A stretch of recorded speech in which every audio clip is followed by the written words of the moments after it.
The crystal glasses clinked as my trembling hands arranged them on the silver tray. I'd been working double shifts at Vermilion for 3 weeks straight, my feet aching in the mandatory 4-inch heels that Mr. Petrova insisted enhanced the dining experience.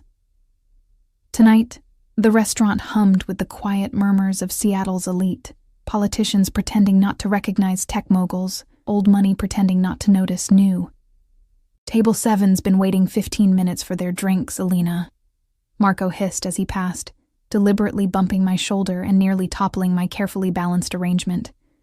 I steadied the tray with a practiced motion. I'm going right now. The truth was I'd been avoiding Table 7 since they arrived. 5 men in suits worth more than my yearly salary, their voices a mixture of English and something else. Something that reminded me of childhood lullabies and my grandmother's cooking. Something that made my chest ache with memories I'd spent years trying to forget. Russian. They were speaking Russian. I navigated between tables, the weight of the tray digging into my palm. The restaurant's dim lighting created pools of shadow, designed to give diners the illusion of privacy. As I approached, I noticed the man at the head of the table sat with his back to the wall, facing the entrance. Unlike the others who gestured wildly as they spoke, he remained still, one hand resting on the table, the other hidden from view. His stillness was more intimidating than any movement could have been. "Your drinks, gentlemen," I announced, my voice adopting the practiced pleasant tone that earned tips. I placed each glass down carefully, avoiding eye contact. That was another of Mr. Petrova's rules. Never look the patrons directly in the eye unless they speak to you first. It keeps the experience exclusive, he'd explained during my training. The men barely acknowledged me, continuing their conversation as if I were invisible, all except for him. I could feel his gaze tracking my movements. The weight of his attention made my skin prickle. I saved his drink for last, neat whiskey in a crystal tumbler. As I leaned forward to place it before him, the scent hit me first. Expensive cologne with notes of sandalwood, and something darker underneath, something dangerous. "Thank you," he said, his voice low and accented. Not heavily, but enough to confirm what I already knew. I made the mistake of looking up. Dark eyes caught mine, and for a moment, I couldn't look away. His face was all sharp angles. High cheekbones, strong jaw darkened with precisely maintained stubble, and a mouth that seemed perpetually on the edge of a smirk. A thin scar ran through his right eyebrow, the only imperfection in an otherwise flawless face. He wasn't just handsome, he was beautiful in the way predators are beautiful. A reminder that nature's most deadly creations are often its most magnificent. "Will there be anything else?" I asked, dropping my gaze to the polished tabletop. "Not at the moment." I nodded and stepped back, relief flooding through me as I turned away. That's when I heard it, one of the men leaning over to whisper something that made the others laugh. I caught fragments. The help these days, and wouldn't mind seeing what's under that uniform. My cheeks burned. It wasn't the first crude comment I'd overheard, and it certainly wouldn't be the last in this line of work. But something about hearing it in Russian, the language that once meant safety and home to me, made it cut deeper. "Idi ka chertu, mudak," I muttered under my breath. "Go to hell, asshole." I'd taken 3 steps when a hand closed around my wrist, not roughly, but with enough force to stop me in my tracks. I froze, heart hammering against my ribs as the man from the head of the table stepped into my space, close enough that I could feel the heat radiating from his body. "Say that again," he said softly, his accent thickening. The restaurant seemed to fade around us. I couldn't breathe, couldn't think. His grip wasn't painful, but the implications of his strength were clear in the controlled pressure of his fingers. I don't know what you mean," I stammered. His eyes never left mine, dark and unreadable. "You know exactly what I mean, Malishka." "Little one." The endearment sounded like a threat. One of the men at the table called out something in rapid Russian. Without looking away from me, he responded with a single sharp word that silenced the table immediately. "What's your name?" he asked. "Alina," I whispered. "Alina," he repeated, as if tasting the name. "You're Russian." It wasn't a question, but I answered anyway. Half, on my mother's side. A flicker of interest crossed his face. Where in Russia? St. Petersburg. But I was born here. I haven't been back since I was a child. I was babbling, words spilling out under the weight of his scrutiny. Yet you curse like a native. The corner of his mouth lifted slightly. I swallowed hard. I should get back to work. Mr. Petrova doesn't like us to linger. Mr. Petrova works for me, he said simply. The blood drained from my face. Nikolai Petrova owned Vermilion. At least, that's what everyone believed. But the way this man spoke... I don't understand, I said, though I was beginning to.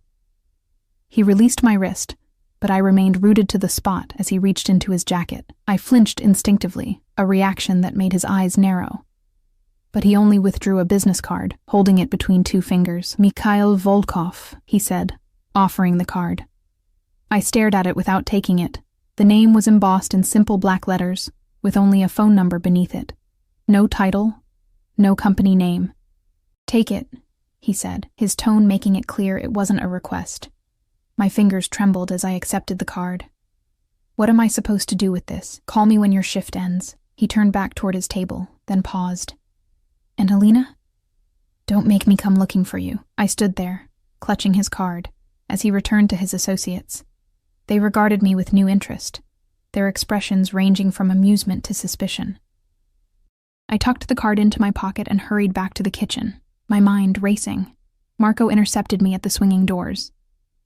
What the hell was that about? Nothing, I said automatically. Nothing? That was Mikhail fucking Volkov you were talking to. I stared at him. You know him? Marco looked at me like I'd grown a second head. Everyone knows him. Well, everyone who matters. He owns half the waterfront and probably half the people who regulate it. I thought Mr. Petrova owned this restaurant, Marco snorted. Petrova's just a name on paperwork. Volkov owns everything that matters in this part of town. He leaned closer. They say he's connected, like old country connected, if you know what I mean.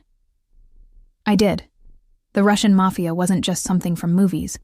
My grandmother had told me enough stories about the Vori Visa cone to recognize the signs, the stillness, the way the others deferred to him, the carefully maintained distance between himself and the entrance. What did he want with you? Marco pressed. I touched the pocket where the card lay heavy as a stone. I don't know. Well, whatever it is, don't keep him waiting. Last waitress who spilled a drink on one of his guys disappeared the next day. Just saying.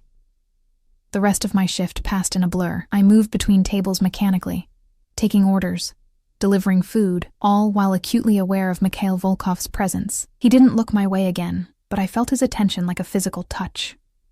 By midnight, his table had emptied, the men departing in pairs with subtle nods to their leader.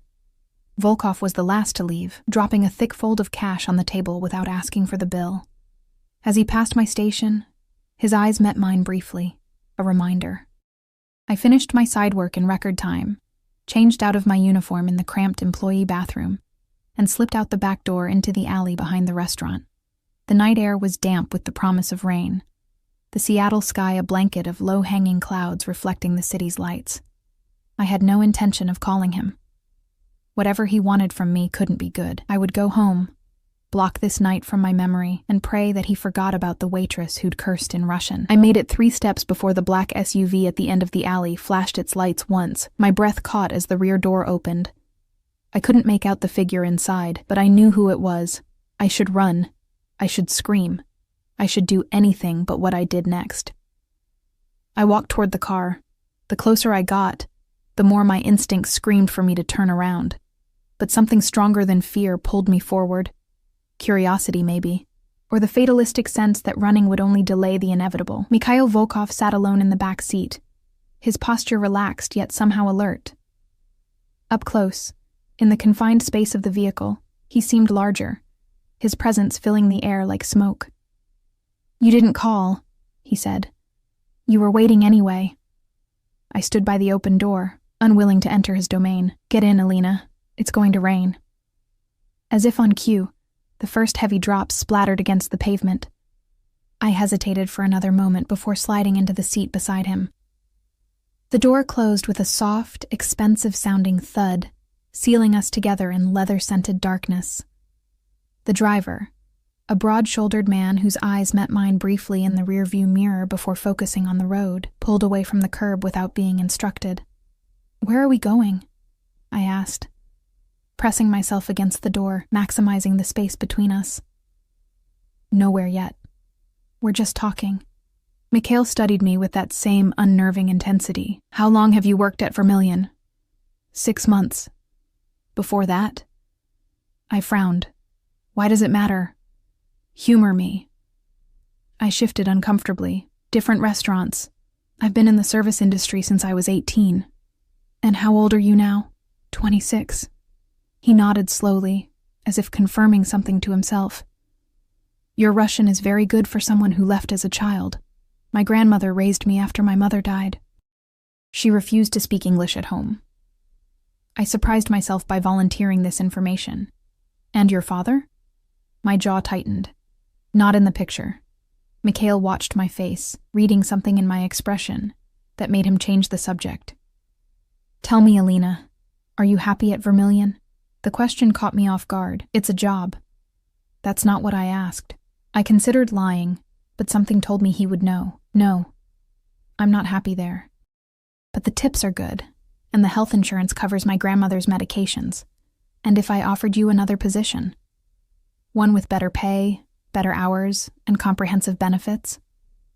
My eyes narrowed. "What kind of position?" The hint of a smile touched his lips. "Not the kind you're thinking. You don't know what I'm thinking. I can guess." He leaned forward slightly. "I need an assistant. Someone who speaks Russian and English fluently. Someone observant, discreet, and not easily intimidated. And you think that's me? The waitress who cursed at your associates?" "Precisely because of that." His eyes gleamed in the darkness. "Most people are afraid even to look at me. You called one of my men an asshole in his native tongue." "It was stupid," I admitted. "It was honest. I value honesty, Alina. It's rare in my world." I laughed bitterly. "Right. The honest mobster." The temperature in the car seemed to drop 10 degrees. The driver's eyes flicked to the rearview mirror, then quickly away. "Careful," Mikhail said softly. Fear trickled down my spine like ice water. "I should go home. My grandmother will worry. Your grandmother is asleep, as she has been since 9 o'clock when she took her evening medication." At my startled look, he continued. "Irina Petrova, 78 years old, lives with you in a 2-bedroom apartment on East Lake Avenue. She has a heart condition and arthritis. She feeds the pigeons in the park every morning at 7, weather permitting." The casual recitation of these intimate details left me cold. "You've been watching me. I've been considering you for several weeks now. Why?" "Because I need someone I can trust." He reached into his jacket and withdrew an envelope, offering it to me. "Your first month's salary in advance, along with detailed information about the position. Think about it overnight. I'll send a car for your answer tomorrow at noon." I didn't take the envelope, and if my answer is no, his expression remained unchanged, but something flickered in his eyes, something that might have been disappointment. "Then the car will leave without you, and you'll never see me again. You'll continue your life as it was, working for tips and struggling to pay for your grandmother's medications." "Just like that?" I asked skeptically. "Just like that." He set the envelope on the seat between us. "I don't force people to work for me, Alina. That would make them liabilities rather than assets." I stared at the envelope, torn between suspicion and temptation. "I don't know anything about being an assistant." "You'll learn." The finality in his voice suggested he already knew what my answer would be. The car slowed to a stop, and I realized with surprise that we were outside my apartment building. I hadn't given the driver my address. "How did you—" I began, then stopped. Of course he knew where I lived. "Until tomorrow, Alina." Mikhail reached across me to open my door, his arm brushing mine. Even that brief contact sent a jolt through my system. I grabbed the envelope and stepped out into the rain, which had intensified to a steady downpour. Before I could close the door, Mikhail spoke again. "One more thing." I turned back, rain soaking through my thin jacket. "Next time you curse in Russian," he said, Make sure you're not in a room full of Russians. For the first time that night, I saw him smile fully, a flash of white teeth that transformed his severe features into something almost boyishly charming. Then the door closed, and the SUV pulled away, leaving me alone in the rain with an envelope full of money and the distinct feeling that I'd just made a deal with the devil. Sleep eluded me that night. I sat cross-legged on my bed, the envelope's contents spread before me. A stack of crisp $100 bills totaling $5,000, and a single-page document outlining my potential duties as personal assistant to Mr. Volkov. The description was surprisingly mundane: managing schedules, coordinating with staff, arranging travel, translating when necessary. Nothing overtly illegal. Nothing that explained why he'd offer so much money for tasks any college graduate could perform. The rain tapped against my window, a gentle percussion accompanying the thoughts racing through my mind. From the bedroom next to mine came the soft, rhythmic breathing of my grandmother. I'd checked on her when I got home, finding her asleep with her television still on. A Russian soap opera playing to an unconscious audience. She'd sacrificed everything to raise me after my mother died, left behind friends, a respected position as a university librarian in St. Petersburg, the comfort of her native culture, all to give her orphaned granddaughter a chance at the American dream. And what had I given her in return? A cramped apartment with unreliable heating, generic medications that weren't quite as effective as the name brands we couldn't afford, and the indignity of counting pennies at the grocery store. $5,000 would cover her prescriptions for months. At dawn, I gave up on sleep and made coffee. I was pouring my second cup when my grandmother shuffled into the kitchen, her slippered feet making soft swishing sounds against the linoleum. "You're up early," she said in Russian, her accent much thicker than mine. She narrowed her eyes, studying my face. "Or perhaps you never went to sleep." I kissed her papery cheek, just excited about a new opportunity. What opportunity? She lowered herself carefully into a chair, her arthritic hands curling around the mug I placed before her. I hesitated. My grandmother might have left Russia decades ago, but she knew how things worked there. She'd recognized Mikhail Volkov for what he was faster than I had. "A better job," I said finally. "More money, better hours. With whom?" I busied myself with the coffee pot. "A businessman. Russian, actually. He needs an assistant who's bilingual." The silence stretched until I was forced to turn and meet her gaze. Her eyes, the same hazel as mine, though clouded now with cataracts, narrowed suspiciously. "What's his name, this businessman?" I considered lying, but she'd always been able to see through me. "Mikhail Volkov." She set her coffee down with a sharp click.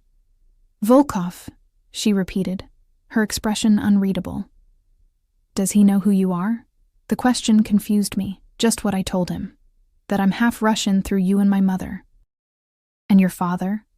Did you mention him?" "No, why would I? I don't even know who he is." It was a point of contention between us. Her refusal to discuss my father beyond saying he had been a mistake my mother made. She pressed her lips into a thin line. "You cannot take this job, babushka." "No." She cut me off with a sharp gesture. "The Volkovs are not businessmen. They are wolves, just as their name says. He owns restaurants, real estate. He owns these things the way a spider owns its web." She leaned forward, capturing my hands in her gnarled ones. "Listen to me, Alina. There are things you don't understand, things I've protected you from. The world Mikhail Volkov inhabits is not one you want to enter." I gently extracted my hands. "I already live in that world. I'm just on the bottom rung of it, serving drinks and dodging wandering hands for tips." "Better the devil you know," she muttered. "The devil I know can't pay for your heart medication." I hadn't meant to say it so bluntly, but once the words escaped, I couldn't take them back. Her face softened. "Oh, my girl, is that what this is about? I'm an old woman. I've lived my life, and I want you to keep living it." I knelt beside her chair, resting my head against her knee like I used to as a child. "This is just a job. I'll be careful, I promise." She stroked my hair, her touch feather-light. Some promises are impossible to keep. After a long silence, she sighed. "If you are determined, then you must promise me one thing, anything." Never tell him your father's name, even if you learn it someday. I looked up at her, confused. Why would he care about my father? Instead of answering, she rose stiffly from her chair. I need to dress. The pigeons will be waiting for their breakfast. At precisely noon, a black sedan with tinted windows pulled up outside our building. Not the SUV from the night before, but similar in its quiet ostentation. I was waiting on the front steps, having already decided my answer. The same driver from last night emerged and opened the rear door without a word. I expected to see Mikhail inside, but the back seat was empty. Mr. Volkov awaits at the residence, the driver explained, his accent thicker than his employer's. If you are coming. I hesitated for only a moment, before sliding into the car's leather interior. As we pulled away from the curb, I caught a glimpse of my grandmother watching from our apartment window, her face a pale oval of worry. We drove north, leaving the city behind for the winding roads that hugged the coastline. The houses grew larger and further apart, hidden behind security gates and dense foliage. Finally, we turned onto a private drive that curved through manicured grounds before revealing a modern mansion of glass and stone perched on a cliff overlooking the Sound. The driver used a key card to open an imposing gate, then guided the car up the drive to the main entrance. Before we'd even come to a complete stop, the front door opened, and a middle-aged woman in a tailored gray suit stepped out. Ms. Petrova, she greeted me as the driver opened my door. Her accent was American, her smile professional without being warm. I'm Helen Morrison, Mr. Volkov's house manager. He's asked me to give you a tour and go over some preliminary details before your meeting. I followed her into an entrance hall with soaring ceilings and walls of glass that showcased the dramatic seascape beyond. The interior was minimally furnished with pieces that looked both expensive and uncomfortable. Nothing seemed lived in or personal, more like a high-end hotel than a home. Mr. Volkov divides his time between several properties, Helen explained, as she led me through the main floor.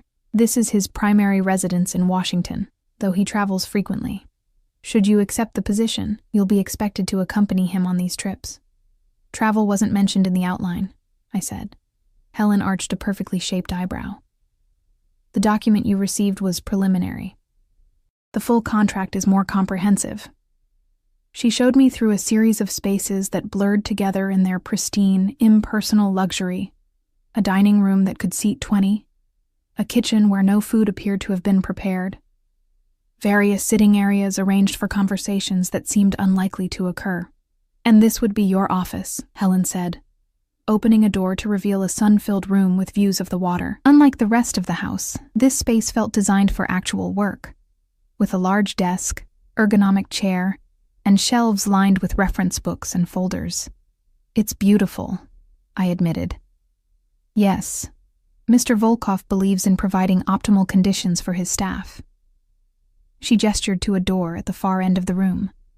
Through there is a small apartment. Bedroom, bathroom, kitchenette, for nights when work runs late or weather makes travel difficult. The implication was clear. This job would consume more than standard business hours. What happened to his previous assistant? I asked. Helen's expression remained neutral. He was promoted to oversee Mr. Volkov's interests in Chicago. Before I could ask more questions, a discreet chime sounded. Helen checked her watch. Mr. Volkov is ready to see you. This way, please. She led me to a different wing of the house, stopping before a set of double doors. After a soft knock, she opened them and gestured me inside, closing the door behind me without entering herself. The room was a study, its walls lined with bookshelves interspersed with what appeared to be original artwork.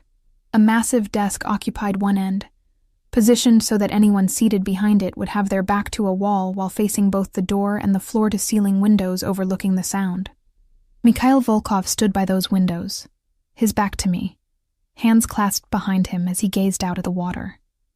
He wore charcoal trousers and a white shirt with the sleeves rolled to his elbows, revealing corded forearms dusted with dark hair. The casual attire did nothing to diminish the aura of authority that surrounded him. The view never fails to clear my mind, he said without turning. Water has memory. It's seen everything, been everywhere. Makes our problems seem small by comparison. I remained near the door, uncertain whether to approach. Is that why you live here? For perspective? He turned then, his mouth curving slightly. I live here because it's defensible.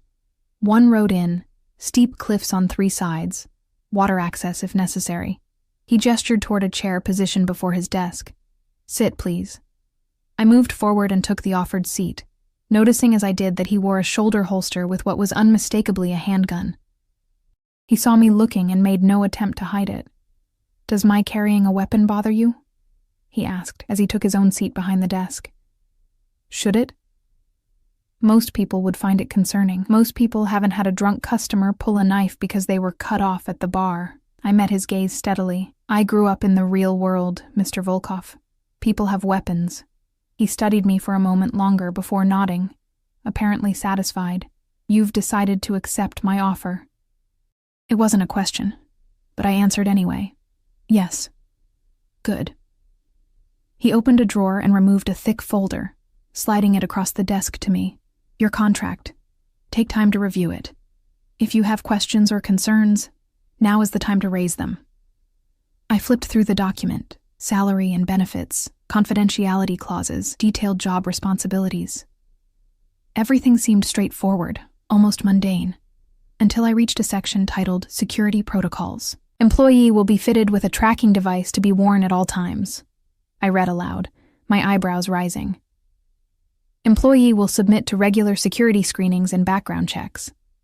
Employee will have no contact with law enforcement without prior approval." Is this standard for an assistant position? It's standard for anyone in my inner circle.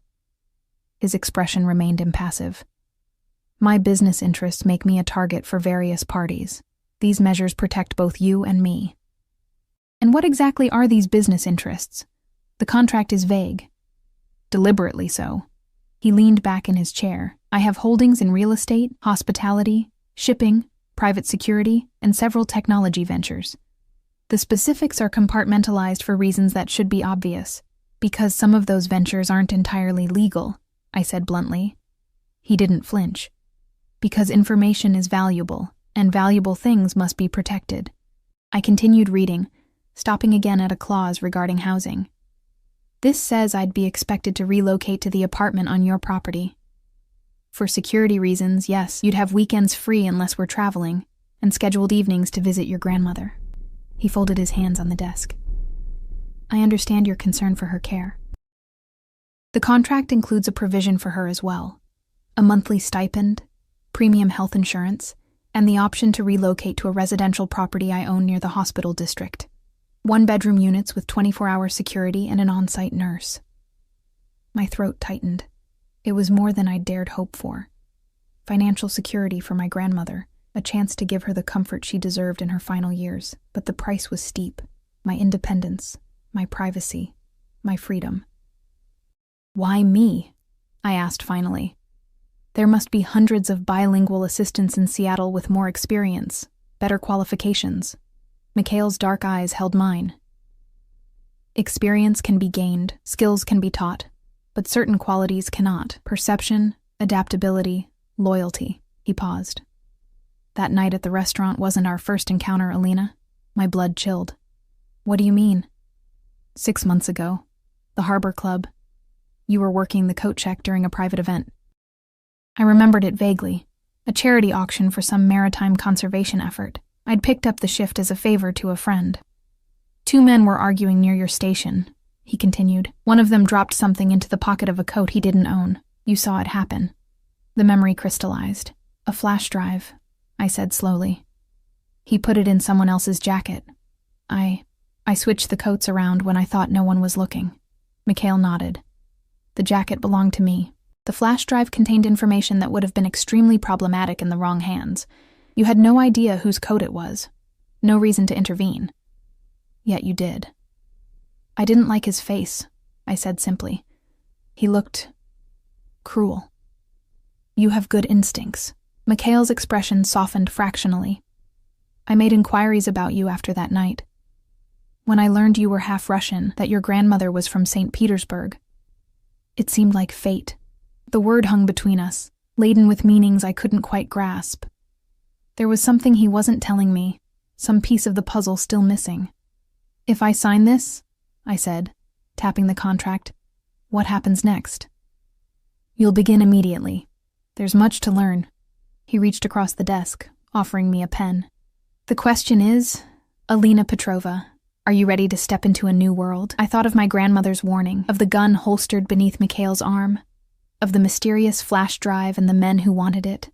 I thought of dead-end jobs and mounting medical bills, of dreams deferred and opportunities never offered. My fingers closed around the pen. I'm ready. 3 weeks into my new position, I still couldn't decide if I'd made a terrible mistake or the best decision of my life. The learning curve was brutal. Mikhail expected perfection, and his definition of perfection included mind reading.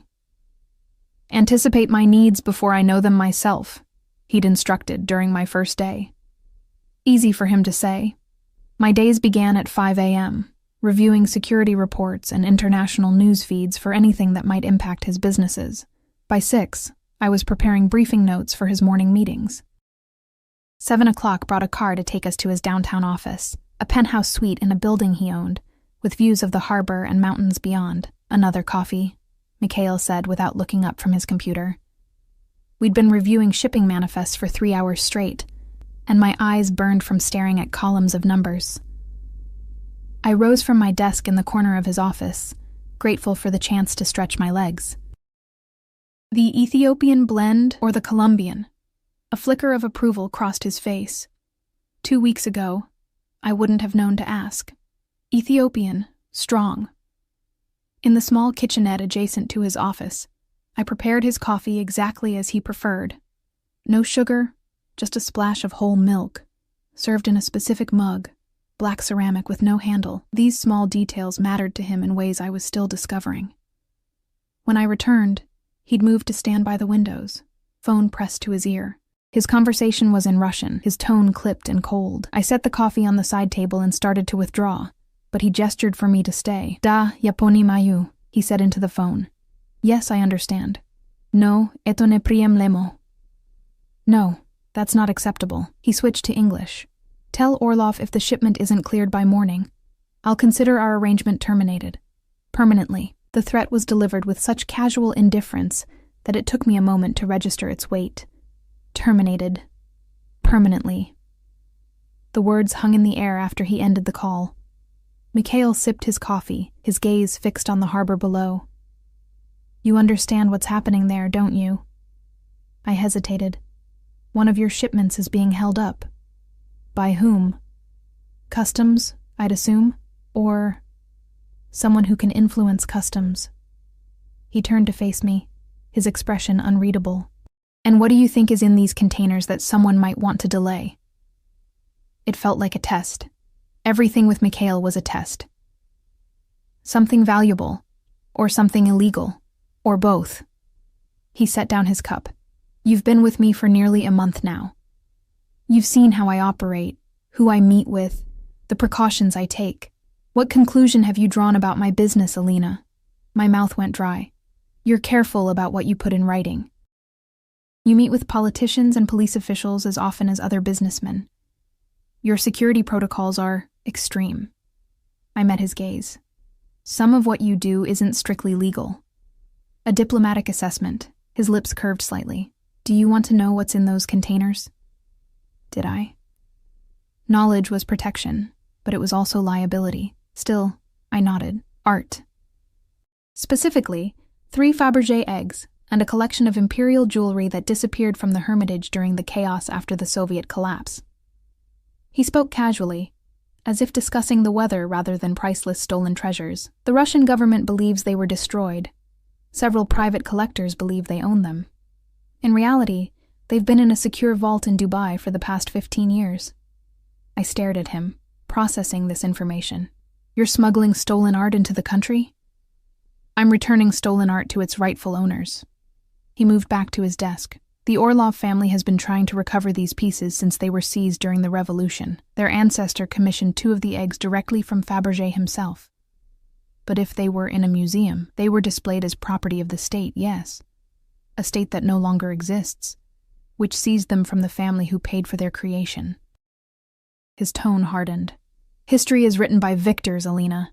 That doesn't make it right." Before I could respond, his phone chimed with a calendar alert. "The mayor's office," I said automatically. Lunch at Canlis. He nodded. Have the car brought around. And call Helen. Tell her we'll need the blue suite prepared for guests tonight.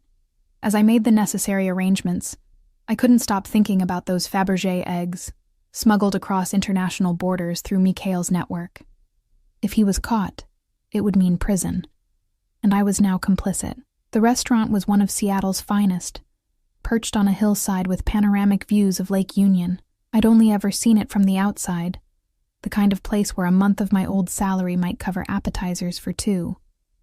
The maitre d' recognized Mikhail immediately, escorting us to a private dining room where the mayor and his chief of staff were already waiting. I hung back as introductions were made, taking my usual position near the door, close enough to be summoned if needed, far enough to give the impression of privacy. Mikhail. The mayor pumped his hand enthusiastically. Good to see you. Have you met my new chief of staff, Jason Blackwood? The men exchanged pleasantries, but I noticed the slight tension in Mikhail's shoulders. The way his smile didn't reach his eyes. Something about this Blackwood person bothered him. Miss Petrova, isn't it? I startled as Blackwood addressed me directly. He was younger than the mayor, maybe mid-40s, with the polished good looks of someone who spent significant time maintaining his appearance. My assistant, Mikhail confirmed, a note of warning in his voice. We've met before, I believe. Blackwood's smile was practiced. The Harbor Club? About 6 months ago? Ice slid down my spine. The coat check. The flash drive. This was the man who had slipped something into Mikhail's jacket, the man with the cruel face. I don't recall. I lied smoothly. His eyes narrowed slightly. I never forget a pretty face, especially one that speaks Russian. Mikhail placed a hand at the small of my back, the touch proprietary. Alina, would you give us the room? I'll message if we need anything. I nodded, relieved to escape Blackwood's scrutiny. As I left, I heard the mayor ask, Didn't know you had a new assistant, Mikhail. What happened to Daniel? The door closed before I could hear Mikhail's response. I waited in the restaurant's bar, nursing a sparkling water and watching sailboats glide across the lake. My phone buzzed with a text from my grandmother, a photo of her new apartment, which she'd moved into the week before. The space was bright and modern, twice the size of our old place, with accessible features that made her daily life easier. I made pierogi with the neighbors. Her message read, The American woman tried to add cheese. I smiled, typing back, The horror. Did you set her straight? Of course. She is learning. How is your work? I hesitated. I'd told her as little as possible about my daily activities, focusing instead on the benefits, the salary, her new home, the premium health insurance that covered medications our old plan wouldn't touch. Busy, I replied finally. Learning a lot. Be careful, Solnishko. Remember what I said. Never tell him your father's name. Even now, her cryptic warning haunted me. What could my unknown father possibly have to do with Mikhail Volkov? The lunch meeting lasted nearly 2 hours. When the men emerged from the private room, the mayor departed immediately, but Blackwood lingered, his gaze following me as I moved to Mikhail's side. A pleasure seeing you again, Miss Petrova, he said, extending his hand. I had no choice but to take it. His grip was too firm, his thumb brushing deliberately across my wrist. Likewise, Mr. Blackwood. Jason, please. He turned to Mikhail. You always did have an eye for exceptional talent, Volkov. I look forward to our next meeting. Once we were in the car, Mikhail's carefully maintained composure cracked. What did he say to you? Nothing important. Just small talk. Don't lie to me, Alina. His voice was soft but edged with steel. Not about Blackwood. Never about him. I swallowed hard. He implied we'd met before, at the Harbor Club. Mikhail cursed in Russian, low and vicious. He recognized you. Is that bad? It's complicated. He rubbed his temple, a rare display of tension. Blackwood works for people who would very much like to see me destroyed. Until recently, he was stationed in D.C., working as a congressional liaison for a certain 3-letter agency. CIA, I guessed. Clever girl. His smile was grim. His sudden appearance in Seattle's political scene is no coincidence, nor is his interest in you. What does he want? Information, access, a way to prove I'm the monster they believe me to be. And are you? The question slipped out before I could stop it. Mikhail studied me for a long moment. By their definition, yes. I operate outside their laws when necessary. I use methods they consider extreme. I protect what's mine. His gaze intensified. And you, Alina Petrova, are now mine to protect. The possessive statement should have frightened me. Instead, it sent an inappropriate thrill through my body. I looked away, hoping he hadn't noticed my reaction. The flash drive, I said, changing the subject. What was on it? Evidence. Names, offshore accounts linking several federal judges to Russian oligarchs. He shrugged. Nothing that concerned me directly, but the kind of information that creates chaos when released. Blackwood was using my jacket to frame me as the source. Why would he do that? To compromise my relationship with certain government officials who find me useful. Mikhail's phone chimed with a message, which he checked before continuing. We're going to have guests tonight. I need you to make yourself presentable. The abrupt change of subject gave me whiplash. Guests? Who? Orlov and his daughter. They're flying in from New York to discuss their artwork. He eyed my simple black skirt and white blouse critically. Wear the blue dress, the one Helen purchased last week. My cheeks heated. That dress is perfect for tonight's purpose. His tone left no room for argument. You'll join us for dinner. Irina Orlov is close to your age. It will give her someone to talk to while her father and I handle business. I bit back a retort about being used as a glorified babysitter. Yes, sir. His eyes darkened at the formal address. Don't call me that unless you want me to act like your superior rather than your employer. The implication sent another inappropriate shiver down my spine. What was happening to me? 3 weeks in Mikhail Volkov's orbit, and I was responding to his domineering attitude like some heroine in a gothic romance. I'll be ready by 7, I said instead, keeping my voice neutral. Back at the house, I retreated to my apartment to prepare for the evening. The blue dress hung in my closet, still in its garment bag from the exclusive boutique where Helen had taken me shopping. I'd protested when I saw the price tag, more than I used to make in 2 months, but she'd overruled me. Mr. Volkov expects his staff to project a certain image, she'd explained. Consider it part of your uniform. I unzipped the bag now, running my fingers over the midnight blue silk. The dress was undeniably beautiful, with a fitted bodice and flowing skirt that would move like water when I walked. It was also dangerously low-cut, with a slit up one side that would reveal more leg than I was comfortable showing. As I slipped it on, I caught my reflection in the full-length mirror. The woman staring back at me was a stranger. Elegant, sophisticated, with a hint of something wild in her eyes. This wasn't me. Or perhaps it was a version of me I'd never had the chance to become. I secured my grandmother's silver cross around my neck, the only piece of jewelry I owned worth wearing. It rested just above the neckline of the dress, drawing attention to the hollow of my throat. At precisely 7 o'clock, I emerged from my apartment to find Mikhail waiting in the hallway. He wore a tuxedo that looked as though it had been poured onto his frame, emphasizing his broad shoulders and narrow waist. His dark hair was swept back from his forehead, highlighting the sharp angles of his face. His eyes traveled over me slowly, lingering on the places where the silk clung to my curves. Perfect, he murmured, offering his arm. Shall we? As we descended the stairs together, I couldn't shake the feeling that I was walking deeper into his web with every step I took. And worse still, I wasn't entirely sure I wanted to escape. The Orlovs arrived precisely at 7:30, escorted by 2 men whose bulky suits did little to disguise the weapons they carried. Sergei Orlov was in his 60s, with steel-gray hair and the weathered complexion of someone who'd spent decades navigating difficult circumstances. His daughter, Irina, was perhaps a year or 2 younger than me, with the kind of beauty that comes from perfect genetics and expensive maintenance, flawless skin, honey blonde hair styled in loose waves, and a bearing that spoke of Swiss finishing schools and ballet lessons. Mikhail. Sergei embraced him with genuine warmth. Too long, my friend. Too long. The world grows smaller every day, yet somehow the distance between old friends increases, Mikhail replied, returning the embrace before turning to Irina. You look more like your mother every time I see you. She offered her cheek for a kiss. You say that every time, Misha. The familiar diminutive caught me by surprise. One day I'll be wrinkled and gray, and you'll still be comparing me to her wedding portrait. Mikhail laughed, a genuine sound I'd rarely heard from him. Because it will still be true. He gestured toward me. May I introduce my assistant, Alina Petrova. Both Orlovs registered interest at my surname. Petrova? Sergei repeated. From where in Russia?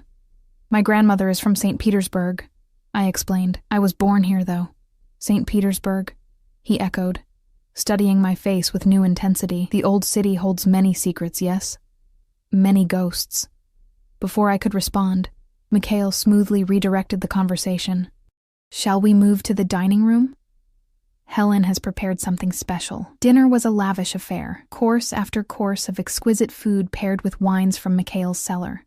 The conversation flowed easily between Russian and English, with frequent references to people and places I didn't recognize.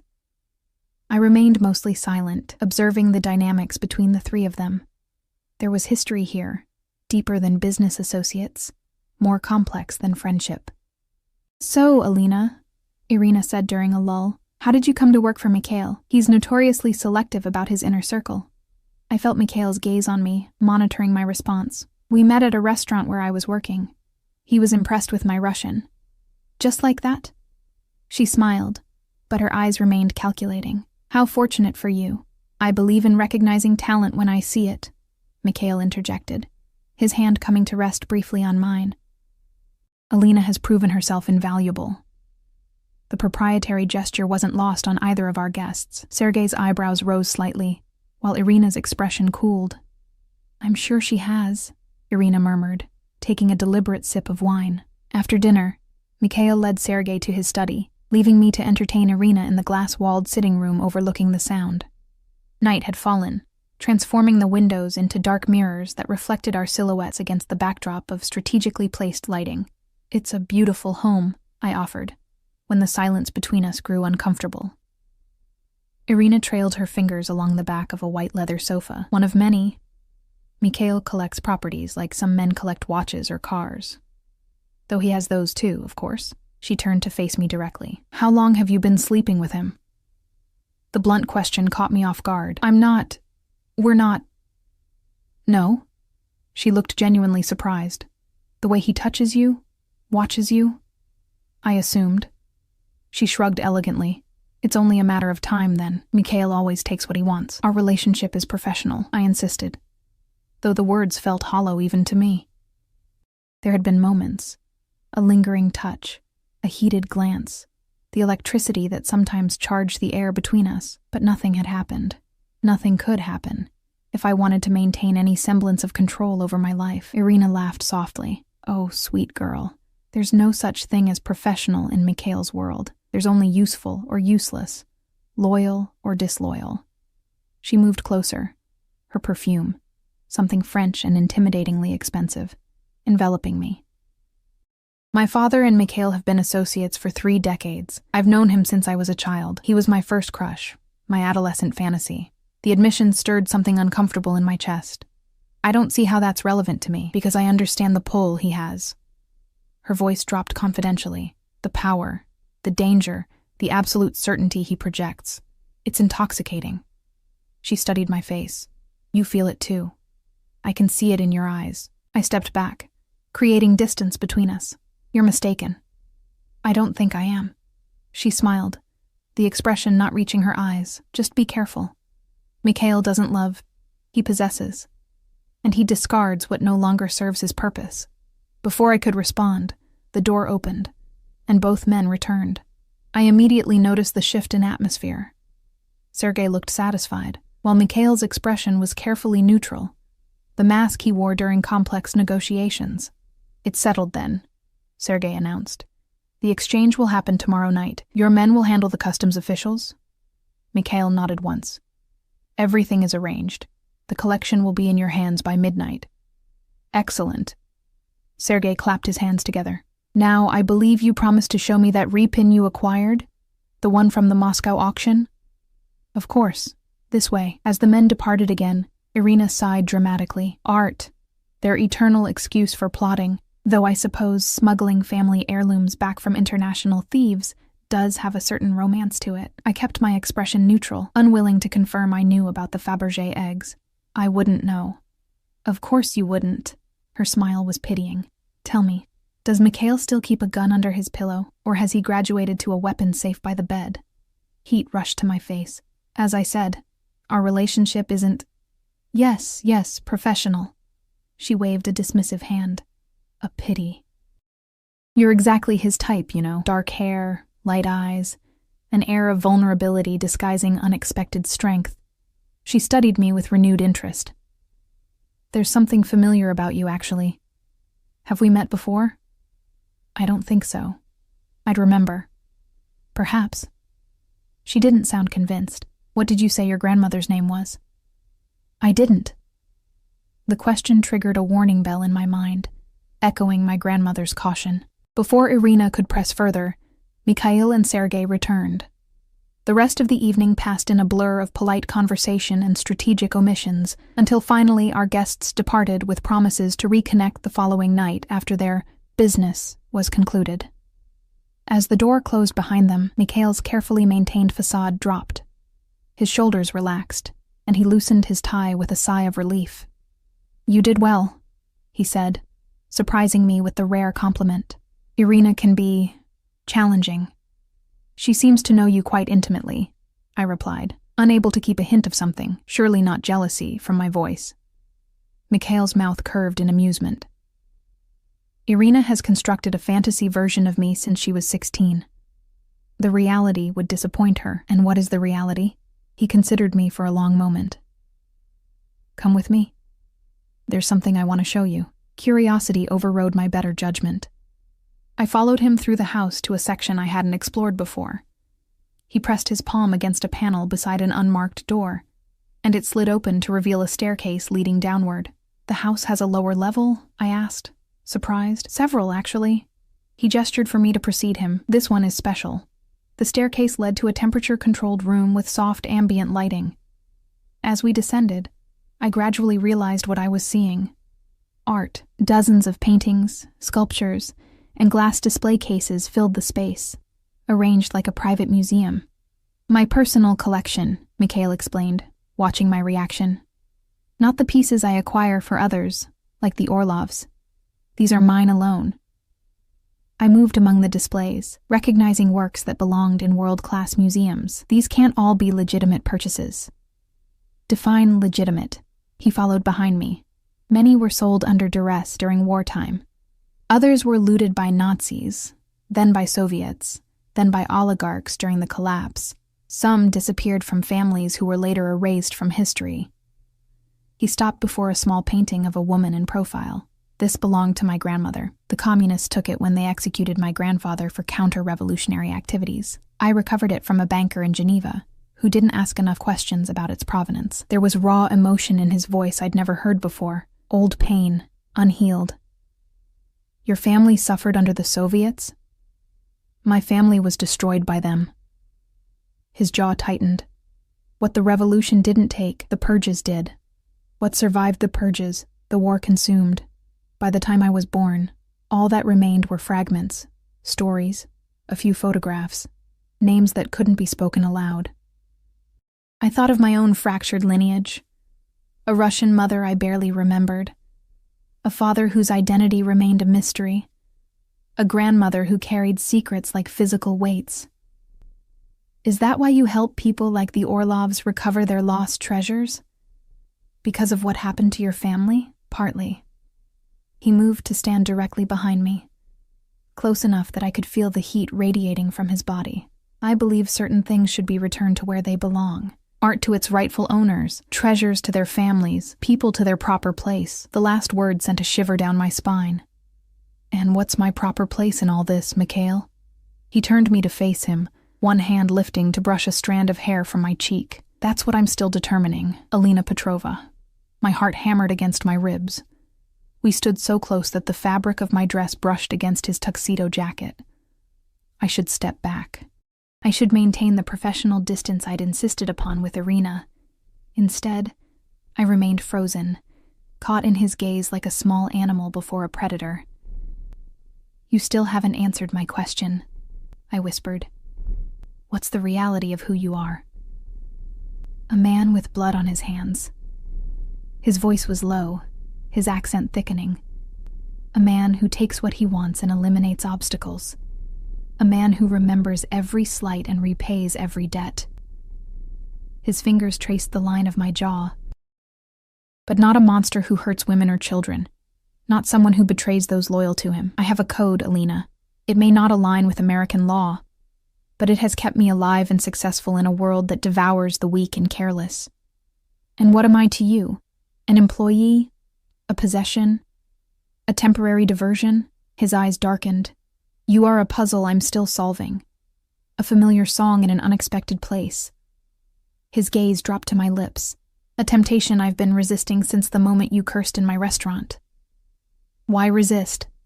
The question emerged unbidden, surprising us both. For a heartbeat, he seemed genuinely taken aback, the careful control slipping. Then his expression shifted, desire replacing surprise. Because once I take something, Alina, I don't let it go. Ever. The warning was clear, but instead of frightening me, it sent heat pooling low in my belly. I should run. I should remember Irina's words about possession and discarding. I should think of my grandmother's mysterious caution. Instead, I rose onto my toes and pressed my lips to his. For a moment he remained perfectly still, as if giving me a final chance to retreat. Then his control shattered.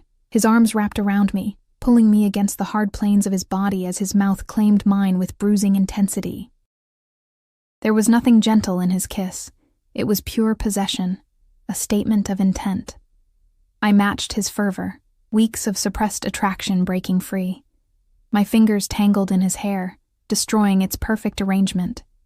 His hands slid down my back, molding me closer, leaving no doubt about the effect I had on him. When we finally broke apart, both breathing heavily, I saw something new in his eyes, a hunger that had nothing to do with power or business, and everything to do with primal need. This changes everything, he said, his voice rough. I know, I should feel regret, or at least caution. Instead, I felt only a dizzying sense of inevitability, as if all paths had always led to this moment. He took my hand, leading me back toward the stairs. Come. We have preparations to make for tomorrow's exchange, and afterward, his eyes promised things that made me shiver in anticipation. Afterward, we'll finish this conversation. As I followed him upstairs, I couldn't shake the feeling that I'd just crossed a line from which there was no return, and that somewhere, the threads of my unknown past and Mikhail Volkov's carefully guarded world were drawing closer together on a collision course I couldn't begin to predict. The night of the exchange arrived with a tension that vibrated through Mikhail's entire operation. The house transformed into a command center, with security personnel stationed at every entrance and a team of tech specialists monitoring cameras and communication channels from a room I hadn't known existed until today. I'd spent the morning finalizing travel arrangements for the Orlov's departure, a private jet fueled and waiting at a small airstrip north of the city, flight plans filed under a corporate alias, hotel reservations in New York confirmed under yet another name. The layers of misdirection were dizzying, but I was learning to navigate them with increasing confidence. The truck is 30 minutes out, reported a man I knew only as Dmitri, Mikhail's head of security. Customs checkpoint cleared, no irregularities. Mikhail nodded, his expression unreadable as he studied a digital map displaying several moving dots. We stood in his office, converted now into an operations center, with multiple screens showing different aspects of the night's carefully orchestrated plan. And our guests? He asked. En route. ETA 15 minutes. The collection? Secure in the vault, as instructed. I watched this exchange from my position by the door, dressed in black at Mikhail's insistence. Black slacks, black turtleneck, even black soft-soled shoes. You'll be invisible if necessary, he'd explained when he'd handed me the outfit that morning. The unspoken implication that invisibility might become necessary sent a chill down my spine. After our kiss in the art vault, we'd maintained a professional distance. Not from lack of desire, the electricity between us had only intensified, but from mutual recognition that the operation took priority. Business first. he'd murmured against my lips before pulling away. Always business first. Still, something fundamental had shifted. The way his eyes followed me, lingered when I moved. The casual touches that now carried undisguised intent. The private smiles that promised future pleasures once this transaction was complete. Alina. His voice pulled me from my thoughts. The file. I moved to his side, handing him the leather portfolio containing the documentation for the Orloffs. Provenance papers carefully fabricated to suggest the collection had remained in the family's possession all along. Insurance details, customs declarations showing the pieces entering the country legally years earlier. His fingers brushed mine as he took the file, the brief contact sending a jolt through my system. "Stay close tonight," he said quietly. "Whatever happens." The compound's security system chimed, announcing the Orloff's arrival. Minutes later, they entered the office, Sergei looking tense but determined, Irina trailing behind with barely concealed excitement. "Everything is proceeding as planned," Mikhail informed them, gesturing to the screens. "The shipment has cleared customs and will arrive shortly. My team will transfer the collection to secure cases, and you'll be wheels up within 2 hours." Sergei clasped Mikhail's shoulder. "After 30 years, I still can't believe we've recovered them all." "Not all," Mikhail corrected. "The lilac egg remains missing, but 7 out of 8 is a victory worth celebrating. The lilac was my mother's favorite," Irina said softly. "She used to describe it to me before bed. The gold lattice work over the purple enamel, the diamond-encrusted surprise inside. We'll find it," Mikhail assured her. "I have leads in Geneva, a former KGB officer who helped inventory the Kremlin's secret vaults before the collapse. It's only a matter of time." A sharp knock interrupted them. Dmitri opened the door without waiting for permission, his expression tense. "Sir, we have a situation."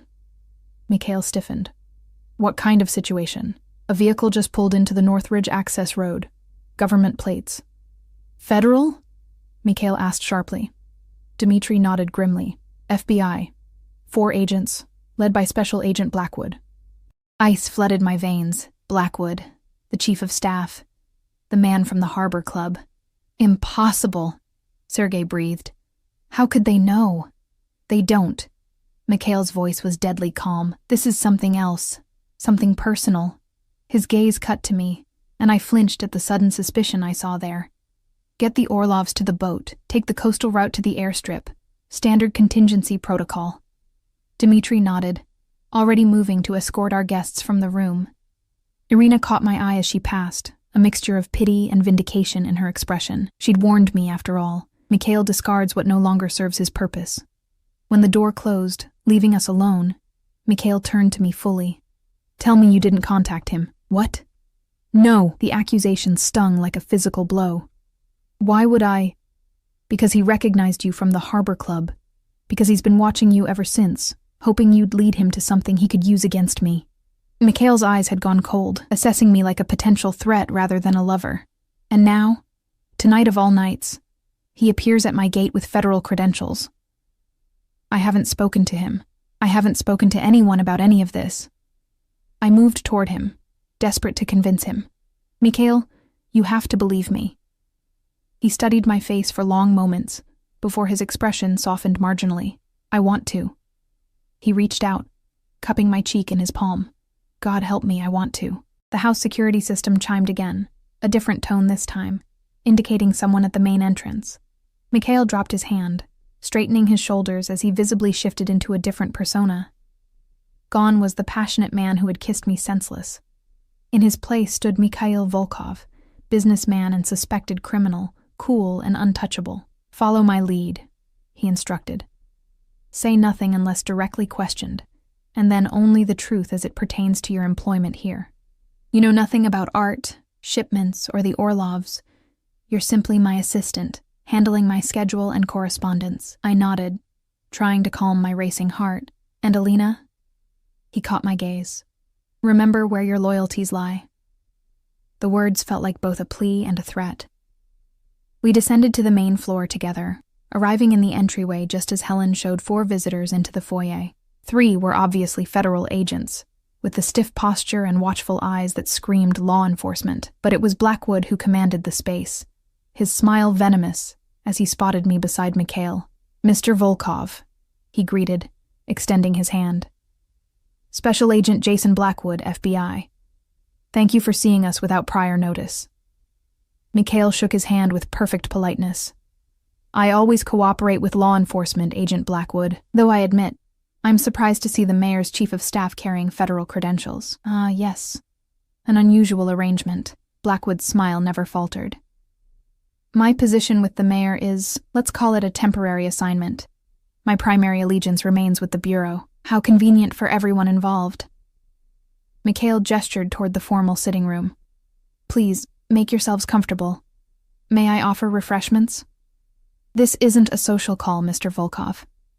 Blackwood followed him into the room, the other agents spreading out strategically. One remained by the entrance, another positioned himself near the windows, while the third lingered near a hallway that led deeper into the house. I assumed not, given the hour. Mikhail sat in an armchair, the positioning allowing him to observe all four men at once. I remained standing behind him, conscious of Blackwood's gaze returning to me repeatedly. "What can I help you with?" Blackwood settled on the sofa across from him. "We're investigating a smuggling operation. Specifically, the illegal importation of cultural artifacts stolen from Russian museums during the Soviet collapse." My stomach clenched, but Mikhail didn't so much as blink. "Fascinating. Art theft is a particular interest of mine, as you may know. I've lectured on the subject at the university. Yes, I'm aware of your academic contributions." Blackwood's tone made the words an accusation.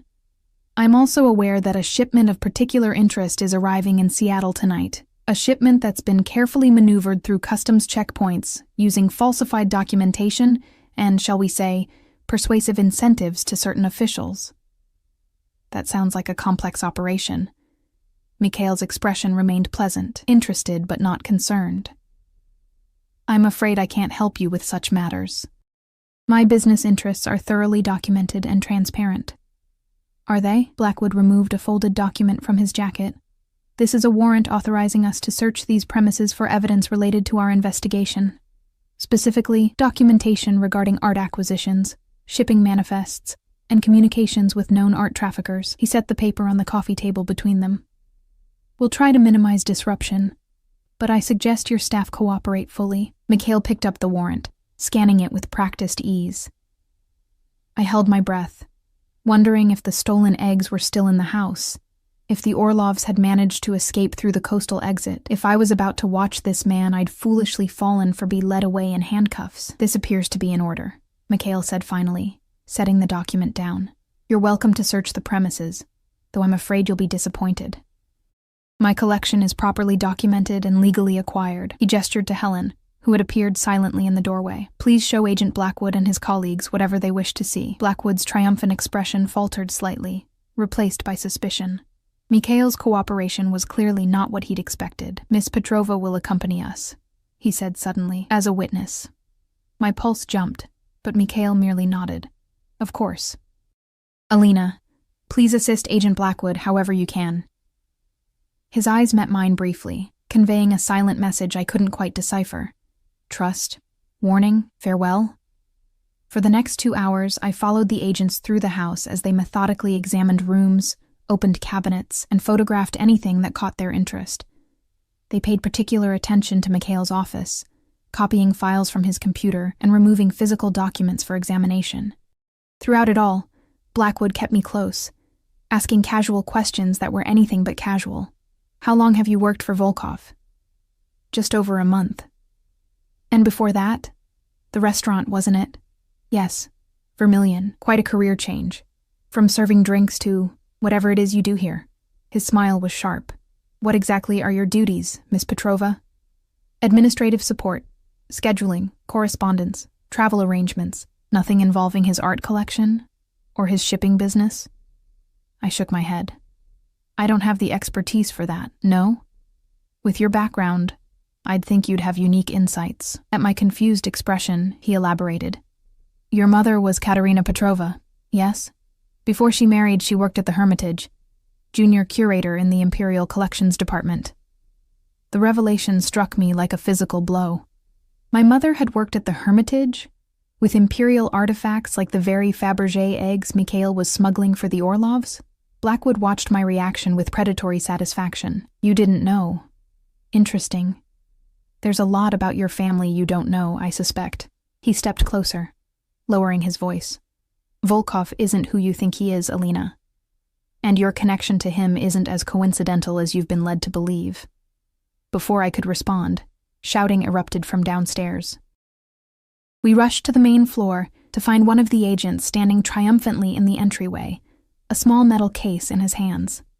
Sir, I found this hidden in a compartment under the wine cellar floor. Blackwood took the case, opening it to reveal documents, old, yellowed papers with Cyrillic text and faded photographs. Not the eggs or jewelry I had feared, but something that caused his eyes to widen with genuine surprise. Well, he murmured, scanning the contents. The Romanov connection. It's real after all. Mikhail appeared in the doorway, his expression thunderous as he saw what Blackwood held. For the first time since I'd known him, he looked truly shaken. Those are personal family documents, he said, his voice tight with controlled fury. They have nothing to do with your investigation. On the contrary, Blackwood held up what appeared to be a birth certificate. They have everything to do with who you really are, Mr. Volkov. Or should I say, Your Imperial Highness. Mikhail's gaze darted to me, something like regret flickering in his eyes before his mask slammed back into place. You have no idea what you're dealing with, Blackwood. Oh, I think I do. Blackwood turned to face me, triumph written across his features. Miss Petrova, did you know you've been working for the last living descendant of Tsar Nicholas II? A man with a legitimate claim to the defunct Russian throne? He laughed at my stunned expression. Of course you didn't. Just as you don't know why he sought you out specifically. That's enough, Mikhail growled. No, I don't think it is. Blackwood pulled another document from the case. You see, Alina, your grandmother has been keeping secrets, big ones, about your father. He held the paper out to me. Would you like to know who you really are?